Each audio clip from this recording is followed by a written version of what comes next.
Today we're talking about contentment. Financial contentment is a choice, not a function of lifestyle. The poorest of the poor still struggle with materialism, and obviously the rich can struggle with it as well. We can all learn to be content. Let's talk about it. Coming up next.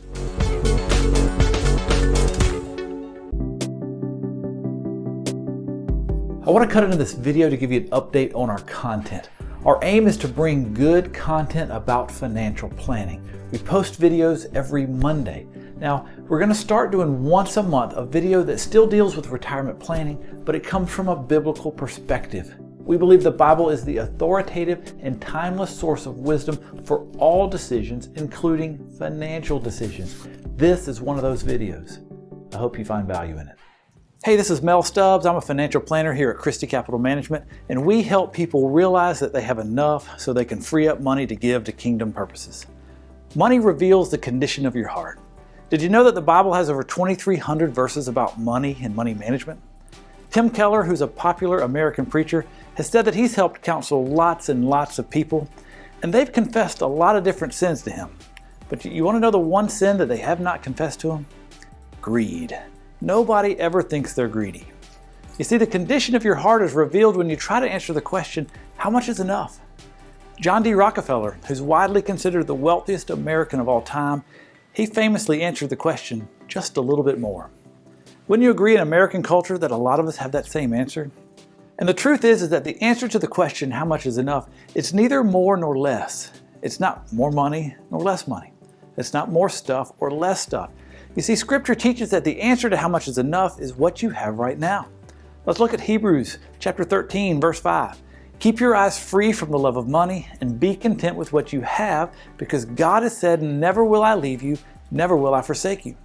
So the writer of Hebrews answers the question, how much is enough? Well, the answer is, be content with what you have. And I will add the word now. Be content with what you have now, with the resources currently at your disposal. Those are enough. I'm content with what I have because the truth is, God is with me at all times. Never will I leave you. His presence, not more resources, provides satisfaction, reduces anxiety, and gives us hope. In 1 Timothy chapter 6, verse 17, it says, command those who are rich in this present world not to be arrogant nor put their hope in wealth, which is so uncertain, but to put their hope in God, who richly provides us with everything for our enjoyment. You can't be content and put your hope in wealth. The verse says wealth is uncertain. I'm content because God is always with me. Philippians chapter 4, starting in verse 11, Paul writes, I don't say this out of need, for I have learned to be content in whatever circumstances I'm in. I know both how to have a little and I know how to have a lot. And in any and all circumstances, I've learned the secret of being content. And what is that secret? Well, it's the most taken out of context verse of the Bible. I can do all things through Christ who strengthens me. So I can be content with a lot through Christ who strengthens me. I can be content with a little through Christ who strengthens me. Money reveals the condition of our heart. And when you try to find contentment in anything other than God, you're trying to fix the condition of your heart with outside stuff, and it just doesn't work. Contentment comes from realizing that what you have is enough, that God's presence and power is sufficient, and we find our satisfaction in Him. If you want to work with somebody that understands these biblical principles and can help you plan for retirement, please reach out to ChristyCapital.com. We want to bring peace and light into your financial picture so that you can feel more confident that what you have is enough, so that you can spend your time living on purpose rather than worrying about money. Reach out to ChristyCapital.com. This is Mel Stubbs.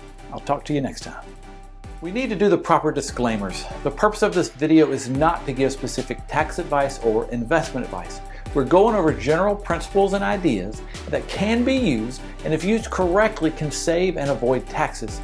You're going to want to work with someone personally who knows your situation personally, so seek out advice from an independent financial advisor. This is for educational purposes only. I hope you enjoyed the video.